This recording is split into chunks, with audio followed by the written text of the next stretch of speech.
Bienvenue. Imaginez une salle de classe, par exemple au Togo. Les élèves, entre eux, parlent plusieurs langues, mais à l'école, la langue d'instruction, c'est le français. C'est une situation que beaucoup d'enseignants connaissent. Et souvent, leur réflexe, c'est d'utiliser ces langues locales pour débloquer la situation. Mais la vraie question, c'est comment on transforme cette pratique, qui est souvent intuitive, en une véritable stratégie pédagogique, bien réfléchie et efficace. Alors, voici notre programme. On va commencer par poser le défi, puis on apprendra à identifier l'obstacle à l'apprentissage. Ensuite, on va décortiquer un processus très clair en 4 étapes. On verra aussi les effets et les points de vigilance importants avant de conclure sur ce que ça veut dire avoir une stratégie vraiment pensée. Allez, on plonge dans le vif du sujet. Le fait d'utiliser la langue des élèves pour les aider à comprendre le français, ce n'est pas juste de la traduction. Non, c'est bien plus complexe, bien plus riche que ça. En fait, c'est un véritable acte de médiation pédagogique.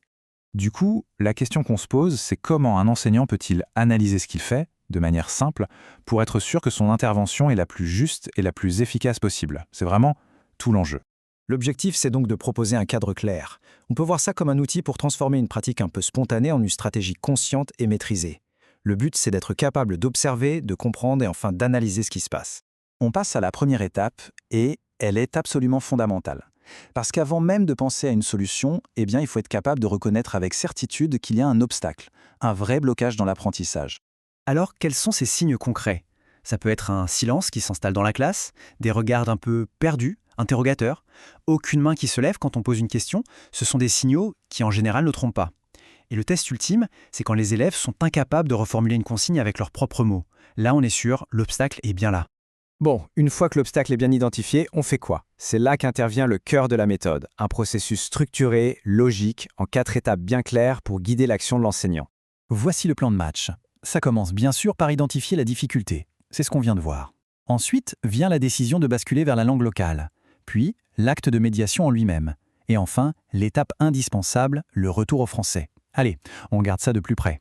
Le point crucial ici, c'est qu'il ne faut pas voir ça comme un constat d'échec. Au contraire, quand, après avoir essayé plusieurs fois d'expliquer en français, le blocage persiste, le recours à la langue locale devient un outil pédagogique stratégique. C'est un choix délibéré pour aller plus vite vers la compréhension. Et attention, ce passage à la langue locale, ce n'est pas une action unique.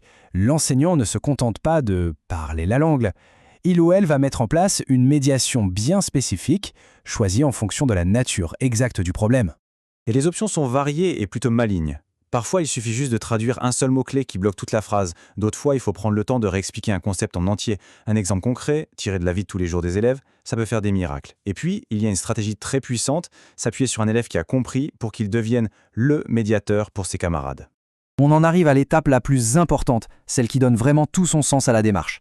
Il faut retenir une chose, la langue locale est un pont, ce n'est pas une destination. Une fois que la compréhension est là, on revient immédiatement au français pour bien ancrer ce qui vient d'être appris.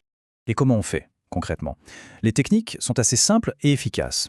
On peut demander aux élèves de reformuler le concept en français avec leurs mots à eux, ou faire répéter le nouveau vocabulaire pour qu'il soit bien mémorisé. On peut aussi passer directement à un exercice d'application. L'objectif, il est clair, c'est de rendre l'élève actif en français. Bon, maintenant qu'on a vu le comment faire, penchons-nous un peu sur les conséquences. Parce que comme tout outil pédagogique puissant, son utilisation a des effets très positifs, mais ça demande aussi d'être un peu prudent. Les bénéfices, on les voit souvent tout de suite. La classe s'anime, la participation augmente, les élèves se lancent beaucoup plus vite dans les activités parce que tout simplement ils ont compris. Ça change vraiment le climat de la classe. Mais attention, il faut rester vigilant. Si la stratégie est utilisée de façon trop systématique, un risque peut apparaître, que les élèves prennent l'habitude d'attendre la traduction au lieu de faire l'effort de comprendre d'abord en français. Tout est donc une question de dosage et d'équilibre. En conclusion, on voit bien que le but final, c'est de passer d'un geste un peu instinctif à une véritable compétence professionnelle, quelque chose de réfléchi et d'intentionnel. Cette phrase, elle résume parfaitement la philosophie de toute cette approche. Quand elle est bien utilisée, la langue que les élèves parlent entre eux n'est pas du tout une menace pour le français. Au contraire, ça devient un levier puissant pour y accéder plus facilement. Au final, c'est un formidable outil de développement professionnel. En prenant le temps d'analyser leurs propres gestes, les enseignants gagnent en maîtrise et peuvent ajuster leurs interventions pour soutenir au mieux chaque élève.